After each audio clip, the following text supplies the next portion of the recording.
What if there's a war being waged that you can't even see?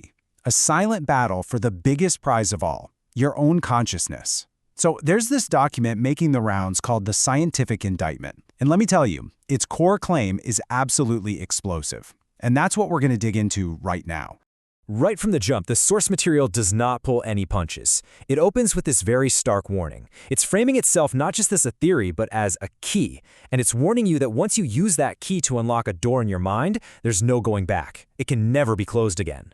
And that brings us to the big one, the question this entire investigation is built around. I mean, really think about it. Look around you, your job, the feeds you're scrolling through, the headlines you see. What if all of it is just part of a carefully designed construct? A prison you were born into, but never even knew was there. Okay, so to really get what this indictment is all about, we have to start with the crime itself. And it's not a simple one. The source argues it's a crime against our very potential as a species, a systematic throttling of what we are truly capable of becoming. And this is the name they give it, the Black Iron Prison. But you know, we're not talking about a place with actual steel bars. The way they describe it, it's more like, well, like a simulation we're all living in. A manufactured reality built from the very beliefs and systems that keep us trapped in a state of spiritual amnesia, totally in the dark about who and what we really are. So, okay, if we're in a prison, then who's running the joint? Who built this thing? Well, this is where the indictment gets chillingly specific about the entire hierarchy of control, laying out exactly who it alleges is running the show. Right at the very top of this pyramid, the source identifies these beings it calls the Archons. Now, that word, Archons, it comes from Gnosticism, an ancient mystical tradition where the basic idea was that our world is kind of like an illusion. And in this framework, the Archons aren't physical. They're described as these parasitic intelligences, the masterminds who not only built the system, but are also the ones benefiting from it by, feeding on us. Now this is where it gets really wild. So check this out. This is the entire alleged power structure laid bare. It's a 5-level pyramid. You've got the prime archon at the tippy top. Under them, these non-human farm managers. Keep going down and you hit human bloodlines and even unwitting servants, people who just maintain the machinery without knowing what they're doing. And then, way down at the bottom, level 5, well that's us, humanity. And look at the label they give us, the livestock. So why? What's the whole point of this massive setup? Well, according to this document, the entire system is basically a farm. And the crop it's harvesting? Something they call Loosh, a Gnostic term for the low-frequency emotional energy that comes from fear, anxiety, and suffering. You know that feeling you get watching the news? That dread from scrolling your feed? Yeah, that feeling. That's Loosh. And they claim it's literally the food that powers this whole parasitic pyramid. So if the whole game is to farm this Loosh energy, then the main weapon here, it's not going to be guns or bombs, right? No. The weapon is a war on your consciousness. A full-on campaign designed to keep us all in a constant state of low-frequency emotional output. And this slide just nails the core logic of the whole document. It's all about what they call the Gnostic inversion. You just take the official story and you flip it completely on its head. So the war on drugs becomes a war on spiritual knowledge, or gnosis.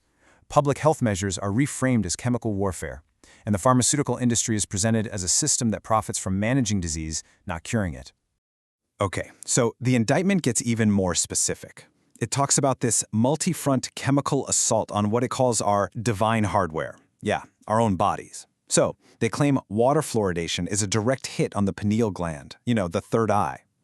That our industrial food supply is basically engineered to keep us malnourished, and that the whole medical system is designed to push profitable chemicals instead of natural cures. And what's the ultimate goal of all this, the end game? Well, this quote from the source just lays it out plain and simple. The whole point is to create so much biological noise, so much static inside of us, that our bodies just can't physically tune into that higher frequency, what it calls the guardian signal, the signal of truth, of who we really are. But okay, it's not all doom and gloom. The indictment doesn't just, drop this bombshell and walk away. It doesn't just describe the prison. It claims to offer a key. It argues that the planet itself, Gaia, provides the natural biological antidote to this whole engineered spiritual sickness. And they call this Gaia's Gnostic pharmacy. The whole idea here is that things like psychoactive plants and mushrooms, they aren't drugs in the way we've been taught. No, they're more like the Earth's own chemical messengers, like keys that nature literally designed to fit the locks in our brains and reboot our entire system. Let's take psilocybin, for instance. The document points to real, modern fMRI scans that show it massively quiets down something called the default mode network. Now, that's basically the part of your brain that is your ego, that little narrator in your head that's always chattering away, worrying, judging. So in this view, psilocybin is a biological reboot. It's like hitting Control-Alt-Delete on your ego. And then you've got DMT, which the source calls the God molecule. And here's the wildest part. The claim is that DMT is already in you. It's made right inside your own body, probably in that same pineal gland. And if that's true, well, that changes everything. It means our brains aren't just processors. They're receivers, hardwired to tune in to other realities. And maybe, just maybe, our modern world is basically a giant signal jammer. And look, to back all this up, the document doesn't just quote ancient mystics. It actually points to hard data from places you've definitely heard of, like Johns Hopkins and Imperial College. We're talking clinical trials showing, get this, a 65 to 71% long-term remission rate for depression that nothing else could touch, just by using psilocybin. The argument here is that this isn't just a medicine. It's a technology for gnosis, for direct spiritual experience that also happens to trigger some seriously profound healing. Okay, so just when you think you have it all figured out, we get to the final, major twist in this cosmic drama. After laying out this whole vast conspiracy, this prison for our minds, the source just flips the entire script with one last, massive, game-changing idea. What if this prison is actually a gym? I mean, that's the final verdict offered here. The idea that this tough, unforgiving reality, with all its parasitic wardens and its walls, what if it's a system that we chose, that we designed for ourselves before we even got here? Like a cosmic boot camp, an obstacle course built to force our own spiritual evolution by making us overcome something huge. So the way out, it's not about fighting the guards. It's about upgrading yourself, the prisoner. They call this the Great Work, and it's not some floaty spiritual metaphor.